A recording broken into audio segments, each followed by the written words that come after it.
demonstration is called Dry Ice Mini Cannon, or we could call it Dry Ice Mini Rocket, but let's just call it Dry Ice Mini Cannon. So even before I show you this, I want to mention at the end of this video I have a safety video on dry ice, and when you're working with dry ice, what are some things that you need to be careful of, some things that you need to watch out for. One of the things being, make sure you've got safety glasses on. So please watch that at the end of this video. Alright, back to this. What we've got is we've got mini cannons. These mini cannons are film canisters. Several different types work. Some work better than others. For example, as you're going to see in this demonstration, this video, I have a film canister here that's got a cap that fits on the outside here, and I've also got some caps that kind of slide on the inside. And so we'll talk about this as we get into it. We're going to take some water, we're going to put it inside these things right here, and then we're going to take some dry ice, put it inside, cap it, and then our mini cannon is ready to go. The pressure will build, the cap will fly off, or we will flip it upside down and we've got ourselves a little rocket that will take off. So let me start setting these ones up. So film canister, I'm going to take it, I'm going to fill it up about a quarter of the way with water. You could go up to a half filled with water if you wanted to, but you really just need a little bit of water down in the bottom. So I'm going through each one of these and I'm just throwing normal water, just regular distilled water, tap water right inside there. Alright, so now we're ready to go. Let's look at what we've got here. I've taken some dry ice, I've hit it with a hammer to break it up into smaller chunks. So here's a small chunk right here that I'm going to put it inside here, and you can see the sublimation is occurring. We've got the quote-unquote the smoke coming up and out, and when I take this cap and I put it on and I aim my cannon, it shoots off just like that. Now obviously if you're shooting this at someone, you probably shouldn't be shooting this at someone, but if you're shooting it in anyone's general direction, make sure they've got safety glasses on. Don't shoot it at them. Okay, this next one here, this blue one, if I were to do this with the blue one and if I put dry ice in there, I did this one earlier and it did not work. And if you listen really closely, you can hear gas escaping. So the carbon dioxide gas, it escapes through this seal right here. So what you can do if you have film canisters that don't have that great of a seal, is you can still do it and then flip it upside down. What that's going to do is it's going to take the water, and when you flip it upside down, the water will now be in this area. As pressure builds, it's trying to push the water through. Well, water molecules, liquid water molecules, are much larger than gas molecules, and those can't fit through, so we've got a good seal. So let's watch this one as I take a little tiny chunk of dry ice right here. I'm going to take it, I'm going to cap it, flip it upside down.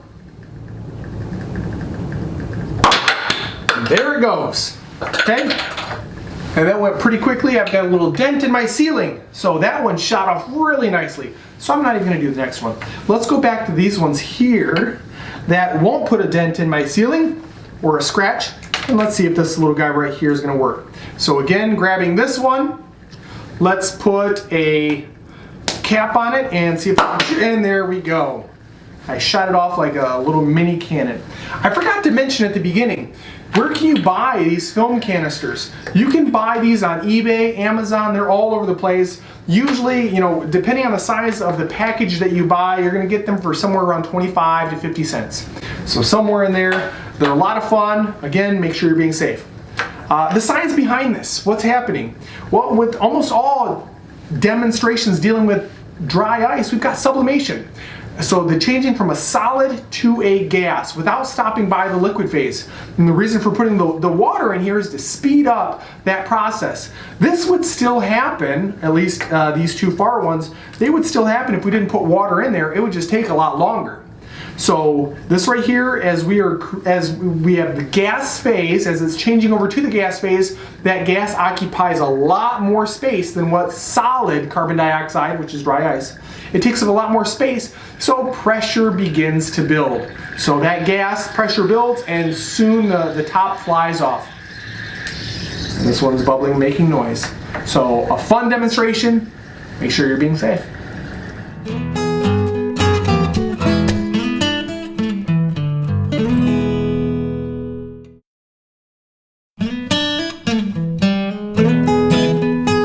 Alright, in the video that you just watched, I was working with dry ice.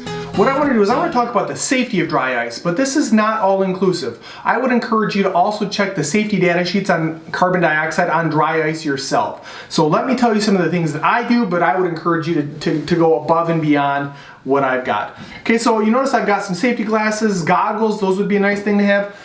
Also gloves. You should probably be having gloves for this if you're going to be handling them for a long time or applying some pressure, because dry ice right here, this sublimates, which means it goes from a solid to a gas at a very low temperature.